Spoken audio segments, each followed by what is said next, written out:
زندہ ہے، یہ کذاب ہے، یہ مکار ہے، یہ دجال ہے. علمی کتابی نہیں ہے تو دنیا کا سب سے بڑا فسادی ہے.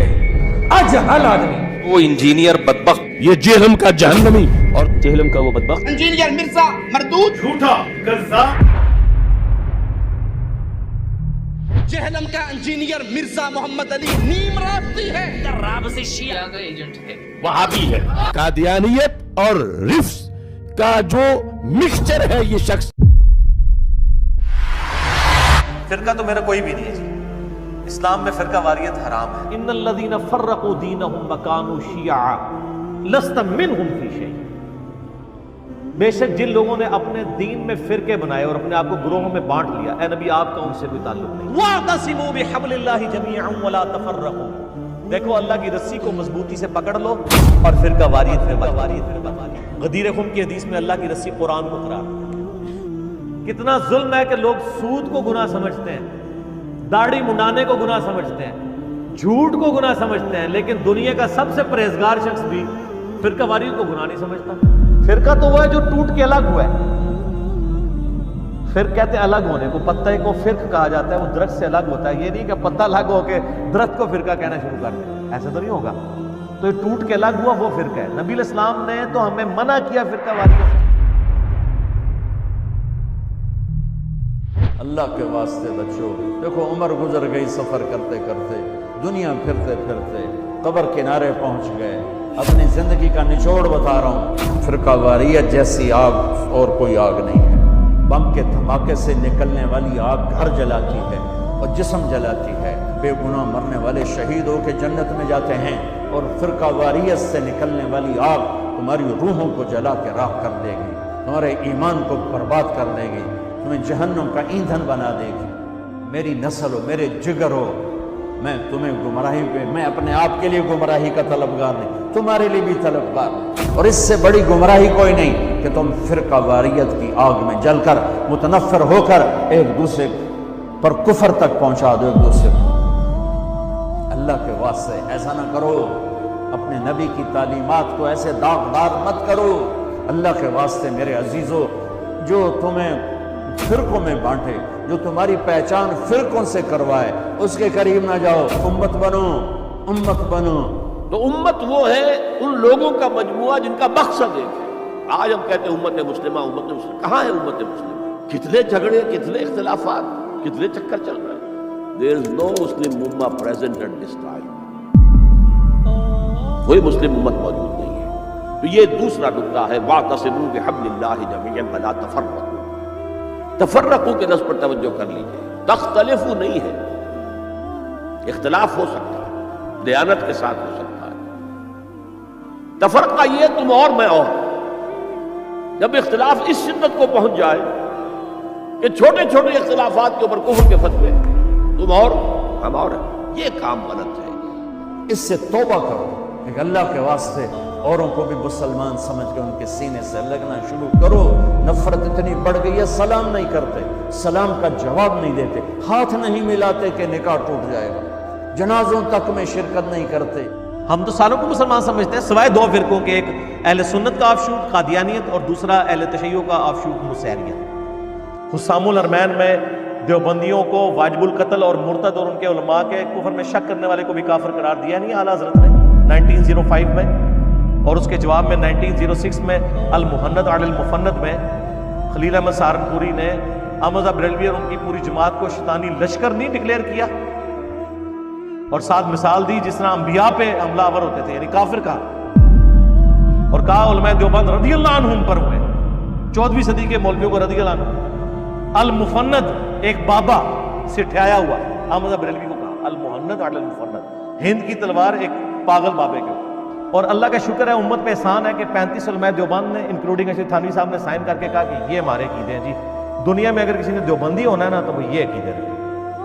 یہ تک کہ عثمانی صاحب کے والد صاحب کے بھی اس پہ سائن ہے. مولا علی علیہ السلام تو خوارج کے بارے میں کہہ رہے ہیں، جو خوارج مولا علی کو کافر کہتے تھے.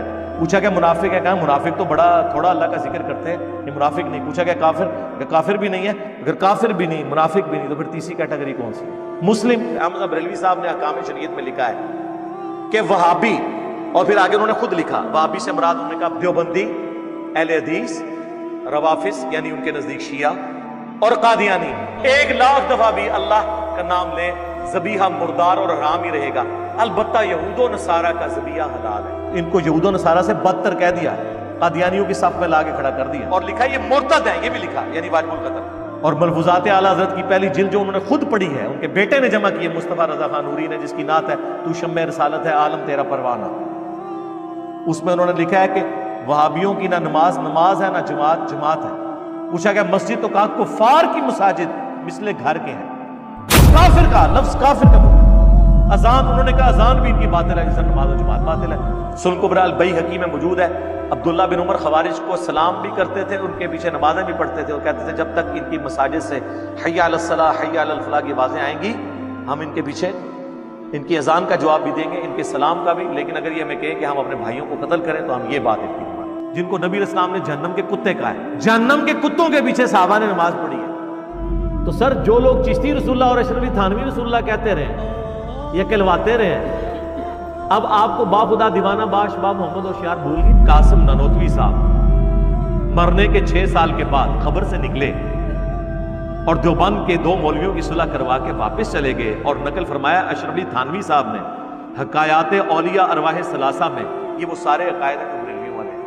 اب ان عقائد کا دفاع کراچی والا مفتی کیسے کرے آ کے, اس کی اپنی عوام بھی اس کو مارے. کیا تذکرۃ الاولیاء میں نے بتایا کہ باجید بستامی سے پوچھا گیا کہ قیامت والے دن شفاعت کا جھنڈا وہ نبی علیہ السلام کے ہاتھ میں ہوگا, تو وہ کہنے لگے کہ قیامت والے دن محمد اور تمام انبیاء میرے جھنڈے کے نیچے ہوں. مقصد کسی کو بدنام کرنا نہیں, واللہ قطعاً بدنام کرنا کوئی مقصد نہیں ہے. اور فتویٰ کبھی نہیں لگایا, عبارتوں میں فتویٰ لگایا, ہمیشہ کا 1 ٹن حسن ظن رکھا. ان کی کتابیں, ان کی عبارت, ہو سکتا ہے وہ مرنے سے پہلے توبہ کر گئے, ہمیشہ یہی کہا, کبھی اس طریقے سے فتویٰ نہیں لگایا. اللہ کا شکر ہے. لیکن سرکار یہ ہماری مجبوری تھی, اعلیٰ حضرت سے ہی تو ہم نے سیکھا. کہتے ہیں بزرگوں سے سیکھنا چاہیے, تو بزرگوں سے ہم نے سیکھا کہ آپ نے اگر اپنی بات پہنچانی ہے تو مخالفین کی فاش غلطیاں ہائی لائٹ کر دیں تو لوگ آپ کی بات سن لیں گے. لیکن اعلیٰ حضرت نے اس کے اگینسٹ بابوں کی تعلیمات سکھائیں, میں نے اس کے اگینسٹ بخاری اور مسلم کی تعلیمات, جو ہمارے نبی علیہ السلام کی تعلیمات ہیں, وہ پہنچائیں, قرآن پیش کی. In Islam there is no Shia Sunni. What Quran says in Surah Al-Imran chapter 3 verse number 103, وَاتَصِمُوا بِحَبْلِ اللَّهِ جَمِيعًا وَلَا تَفَرَّقُوا. Hold to the rope of Allah strongly and be not divided. We have to hold to the rope of Allah, the Quran, and the teachings of the Prophet, the Sahih Hadith. The Quran says don't make sects. A Prophet said even though the Quran says there will be some people who will make sects. How many? 73. The one who will be on the true path is one who doesn't make sects. یہ تو قرآن و حدیث میں کہیں نہیں آیا کہ آپ نے فرقے بنانے ہیں, فرقے بننے سے بچنے کا حکم ہے. یہ تو خبر دی گئی کہ ایسا ہو جائے گا, مراد یہ کہ تم اس کا حصہ نہ بنو. یہ خبر لے کے اس خبر کو پورا کرنا شروع ہو گیا.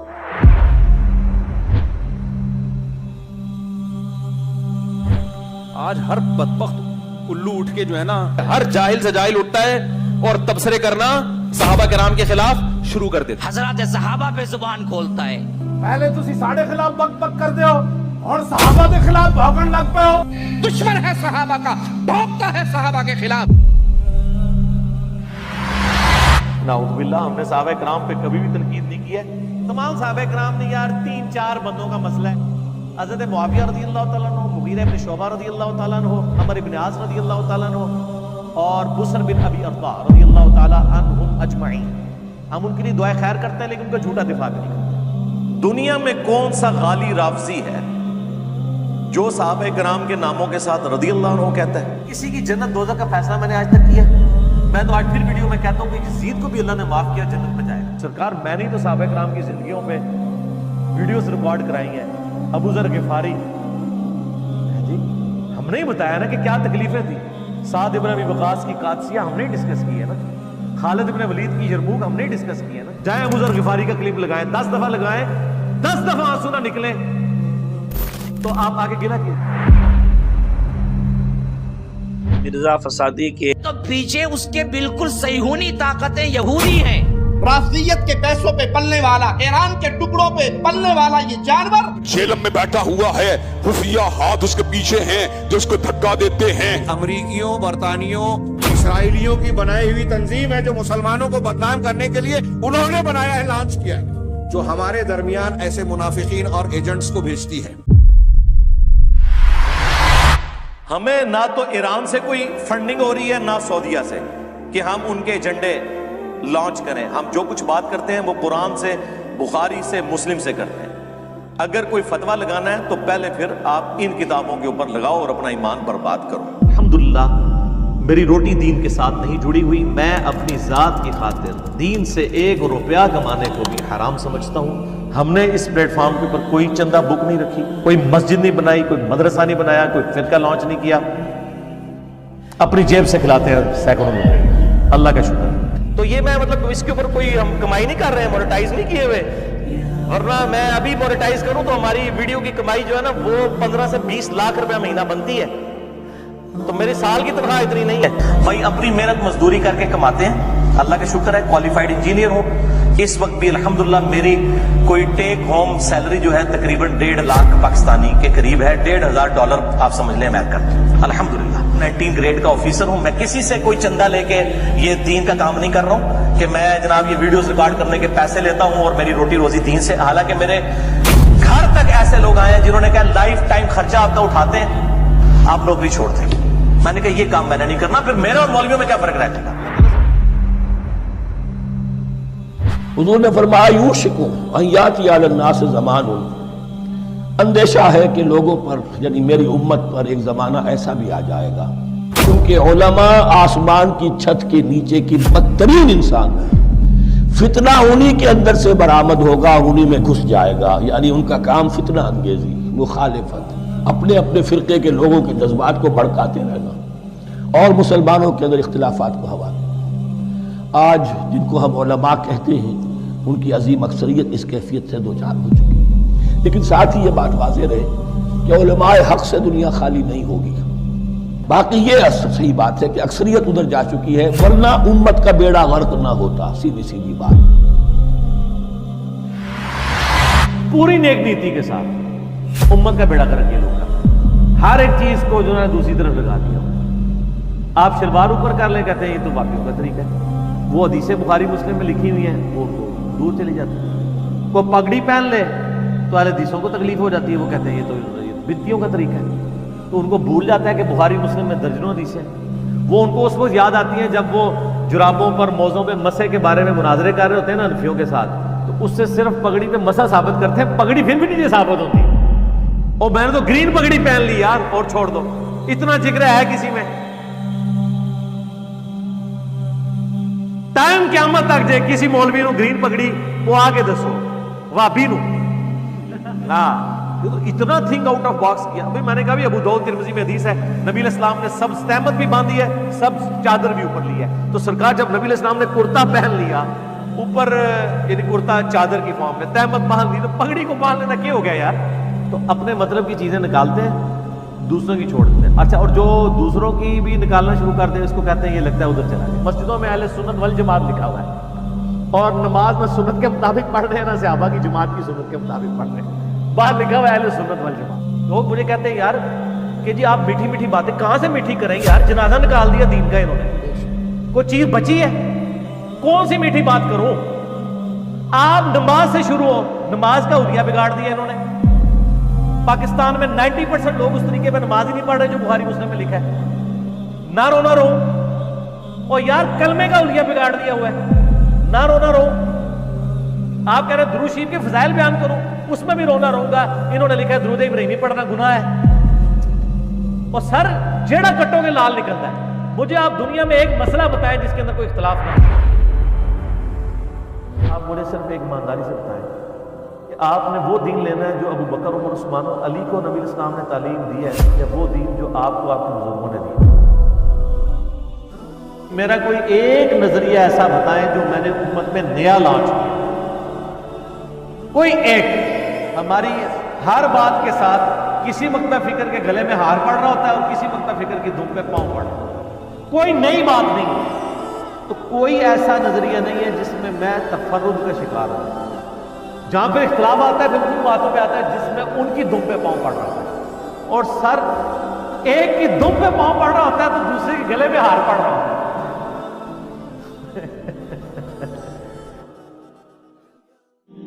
مومنو اللہ سے ڈرو جیسا کہ اس سے ڈرنے کا حق ہے، اور مرنا تو مسلمان ہی مرنا، اور سب مل کر اللہ کی ہدایت کی رسی کو مضبوط پکڑے رہنا اور فرقے فرقے نہ ہو جانا۔